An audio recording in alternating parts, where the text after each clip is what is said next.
नमस्ते दोस्तों, आज मैं आपको एक ऐसी कहानी सुनाने जा रहा हूँ जहाँ एक घमंडी आदमी को उसकी बहादुरी का असली मतलब समझ आता है और इस सफर में उसका सामना सिर्फ एक दैत्य से नहीं बल्कि 500 साल पुराने एक धोखेबाज साइंटिस्ट से होता है।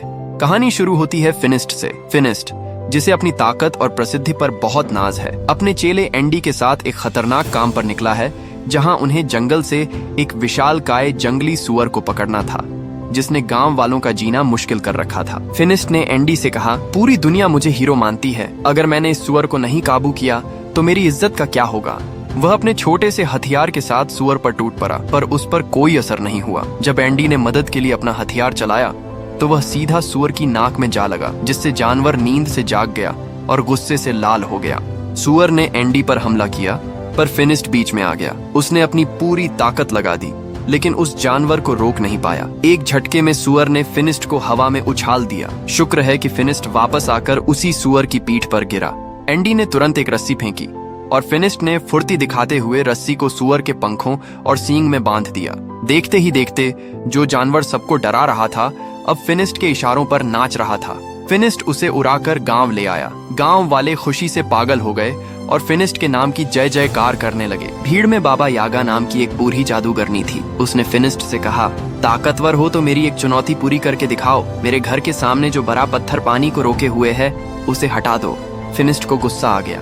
मैं इतने बड़े बड़े काम करता हूँ और ये मुझे इतना छोटा चैलेंज दे रही है। उसने अपनी बहादुरी के बड़े बड़े किस्से सुनाने शुरू कर दिए। यागा ने साफ कह दिया, जब तक आंखों से नहीं देखूंगी तब तक नहीं मानूंगी। अब लोगों ने तारीफ करने की बजाय फिनिस्ट का मजाक उड़ाना शुरू कर दिया। फिनिस्ट नाराज होकर अपने घर चला गया। उसे अपनी इज्जत वापस पानी थी। एंडी ने उसे सलाह दी, गांव के सामने वाले टावर में एक राक्षस ने एक राजकुमारी को कैद कर रखा है। अगर तुमने उस राक्षस को मार दिया और राजकुमारी को बचा लिया तो तुम्हारा नाम पूरी दुनिया में गूंजेगा। फिनिस्ट ने फैसला कर लिया कि वह लड़ेगा। रात होते ही फिनिस्ट और एंडी टावर की ओर निकल गए। वहां पहले से कुछ और योद्धा जमा थे जो राजकुमारी से शादी करने का सपना देख रहे थे। उन्होंने पूछा, अगर हम जीत गए तो राजकुमारी किसकी? फिनिस्ट ने कहा, मुझे कोई राजकुमारी नहीं चाहिए, मैं तो बस नाम कमाने आया हूँ।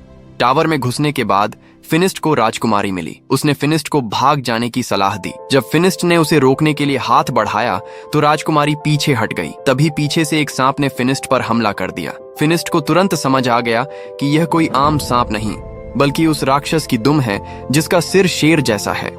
फिनिस्ट ने बहुत वार किए पर सब बेकार। आखिरकार उसने पूरी ताकत लगाकर उस राक्षस की दुम यानी सांप के मुंह को अपने हाथों से खोलने की कोशिश की, लेकिन जैसे ही मुंह खुला सांप ने जहर से फिनिस्ट की आंखों में थूक दिया और फिनिस्ट अंधा हो गया। अंधेपन में भी उसने हिम्मत नहीं हारी। उसने अपना हथियार टटोला और राक्षस पर हमला कर दिया। उसके हमलों से पूरा टावर टूटने लगा।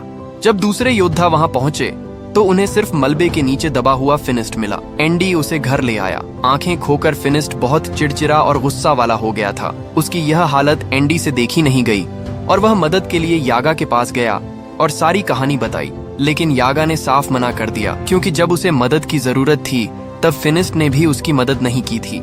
समय बीतता गया और एंडी ने भी आना जाना कम कर दिया था। फिनिस्ट अकेले ही मुश्किल से अपना गुजारा कर रहा था। उसके पैसे खत्म हो चुके थे और एक दिन वह बाजार के सड़े गले फल खाने पर मजबूर हो गया।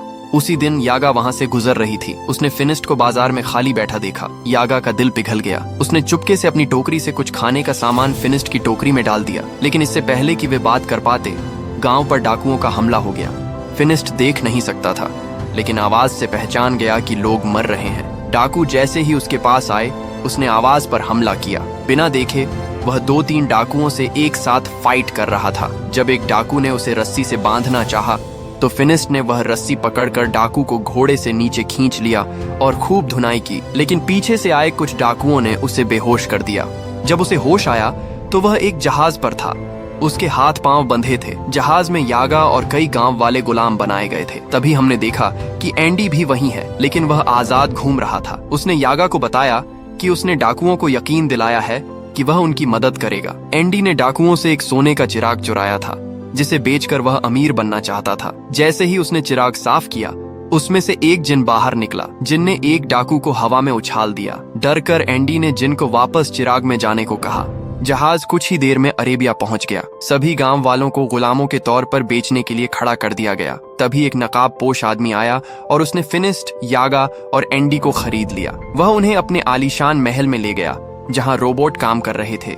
आदमी ने नकाब हटाया और बताया, मैं एक साइंटिस्ट हूँ, ये सारे रोबोट मेरे आविष्कार हैं। साइंटिस्ट ने बताया कि वह गुलामों को खरीदकर आजाद कर देता है। फिनिस्ट ने उसे अपनी कहानी सुनाई कि कैसे वह अंधा हो गया। साइंटिस्ट ने कहा, साइंस से हर चमत्कार संभव है और जो लोग जादू का इस्तेमाल करते हैं वे दुनिया को नुकसान पहुंचाते हैं। उसने बताया कि वह 500 साल से जवान है, एक खास केमिकल की वजह से। उसने फिनिस्ट को अपनी लैब दिखाई। वहां फिनिस्ट ने पूछा कि क्या उसकी आंखें ठीक हो सकती हैं। साइंटिस्ट ने उसे एक खास चश्मा पहनाया और फिनिस्ट को सब कुछ फिर से दिखने लगा। अपनी बात साबित करने के लिए साइंटिस्ट ने वह चिराग निकाला। यागा ने उसे इस्तेमाल करने से रोका, लेकिन वह नहीं माना। उसने जिन को बाहर निकाला और एक मशीन चला दी। मशीन ने जिन को खींचकर अपने अंदर कैद कर लिया। साइंटिस्ट गर्व से बोला, देखा, मेरे आविष्कार ने जादू को खत्म कर दिया। अगली रात साइंटिस्ट को पता चला कि पहाड़ों पर वही शेर मुंह वाला राक्षस लोगों को नुकसान पहुंचा रहा है। फिनिस्ट तुरंत समझ गया कि यह वही राक्षस है जिसने उसे अंधा किया था। फिनिस्ट ने बदला लेने के लिए साथ चलने की जिद की। साइंटिस्ट ने उसे एक गैजेट दिया जिसे राक्षस के पास रखने पर वह अपने आप कैद हो जाएगा। जाने से पहले साइंटिस्ट ने फिनिस्ट के हथियार को भी एक बटन वाला हाईटेक हथियार बना दिया। उधर बाबा यागा साइंटिस्ट के लैब में घुस गई थी। वह जवान रहने वाला केमिकल चुराना चाहती थी। पकड़े जाने पर साइंटिस्ट ने वादा किया कि अगर वे राक्षस को लाए तो वह उसे हिस्सा देगा। वे सब साइंटिस्ट के उड़न तश्तरी में बैठकर पहाड़ी पर पहुंचे। गुफा के बाहर फिनिस्ट ने कैद करने वाली मशीन रख दी। फिनिस्ट राक्षस को मारना नहीं, बस कैद करना चाहता था। उसने राक्षस को ललकारा और बाहर आ गया, लेकिन एक पेड़ से टकराकर बेहोश हो गया।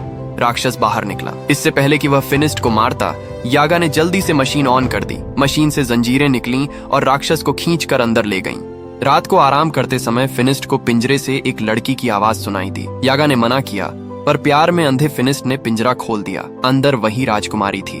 बाबा यागा चीख पड़ी, इसका मतलब यह राजकुमारी ही वह राक्षस है। राजकुमारी ने बताया कि उसे शाप मिला है, अगर कोई उसे छुएगा तो वह राक्षस में बदल जाएगी। वह निर्दोष है और इसीलिए सबसे दूर पहाड़ों में रहती है। फिनिस्ट और राजकुमारी एक दूसरे से प्यार करने लगे। इधर एंडी और यागा दूर खड़े होकर साइंटिस्ट को देख रहे थे। उन्होंने देखा कि साइंटिस्ट एक जादुई परिंदे का सारा जादू खींचकर उससे बने केमिकल को अपने रोबोट्स में डाल रहा है। याग गुस्से में साइंटिस्ट के सामने पहुंची और चिल्लाई, तुम झूठे हो, ये रोबोट विज्ञान से नहीं जादू से चलते हैं। तुम्हारी उम्र भी मासूम जादुई जीवों के जादू को चुराकर बढ़ी है। साइंटिस्ट नाराज हो गया, जो मेरा राज जानता है वह जिंदा नहीं बचता। डरकर यागा ने फिनिस्ट और राजकुमारी को आजाद कर दिया। राजकुमारी ने बताया कि साइंटिस्ट लंबे समय से उसके जादू के पीछे पड़ा है। साइंटिस्ट वहां पहुंचा और राजकुमारी का जादू खींचने लगा। उसे बचाने के लिए फिनिस्ट ने खुद को बंधा हुआ होने के बावजूद राजकुमारी का हाथ पकड़ लिया। शाप के कारण राजकुमारी तुरंत राक्षस में बदल गई। राक्षस ने अपनी जंजीरें तोड़ी और भाग गई। यागा और फिनिस्ट भी भाग निकले, लेकिन साइंटिस्ट और उसके आदमी पीछे लग गए। यागा ने बचने के लिए अपने जादू का इस्तेमाल किया। उसने तरबूज के बीज फेंके जो अचानक बड़े बड़े तरबूजों में बदल गए। रास्ता रोक दिया।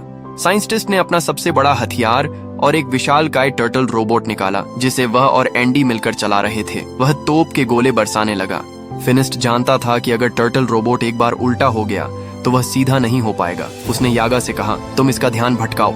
जैसे ही रोबोट यागा के पास आया, उसमें लगी मशीन ने यागा के अंदर का जादू खींचना शुरू कर दिया, जिससे यागा एकदम से बूढ़ी और कमजोर दिखने लगी। फिनिस्ट तुरंत रोबोट पर चढ़ गया। साइंटिस्ट ने उसे नीचे फेंकने की कोशिश की, जिससे फिनिस्ट का चश्मा गिर गया और वह फिर से अंधा हो गया। बाबा यागा ने अंधेरे में फिनिस्ट की मदद की, उसे लड़ने का रास्ता बताया। तभी राक्षस बनी हुई राजकुमारी वहां आ गई। फिनिस्ट ने टर्टल रोबोट के गले में जंजीर बांध दी और उसे पलट दिया। रोबोट टूट गया और उसके अंदर जमा सारा जादुई केमिकल नीचे बिखर गया। साइंटिस्ट ने जादुई पंखों से भागने की कोशिश की, पर पंख काम नहीं किए क्योंकि जादू खत्म हो चुका था और वह नीचे केमिकल में गिरकर मर गया। फिनिस्ट थक कर बेहोश हो गया। राजकुमारी उसे देखकर रोने लगी। जैसे ही राजकुमारी के आंसू फिनिस्ट की आंखों पर गिरे, उसे होश आ गया और उसकी आंखें भी वापस आ गईं। फिनिस्ट ने अपने प्यार का इजहार किया, लेकिन शाप की वजह से राजकुमारी उसके साथ नहीं रह सकती थी। फिनिस्ट उदास होकर गांव लौट आया, लेकिन यहाँ कहानी खत्म नहीं हुई। यागा अब फिर से जवान होने का तरीका ढूंढ रही थी और इसी बीच उसे राजकुमारी के शाप को तोड़ने का तरीका भी मिल गया।